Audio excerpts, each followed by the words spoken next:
ร้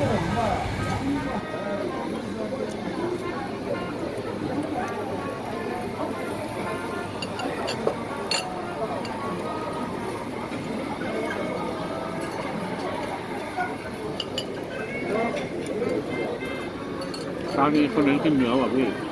คือจะบอกว่าแดกกันไม่พูดไม่จาเลย ไม่รู้จักกันแล้วจะรู้ ถึงมาก คือหันมาอีกทีถ่ายอยู่เมื่อกี้หมูหมดแล้ว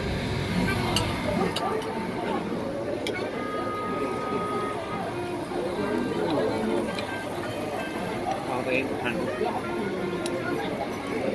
แผนกหั่น ชิ้นนี้ทิ้งเลย แผนกหั่น ทิ้งหลับ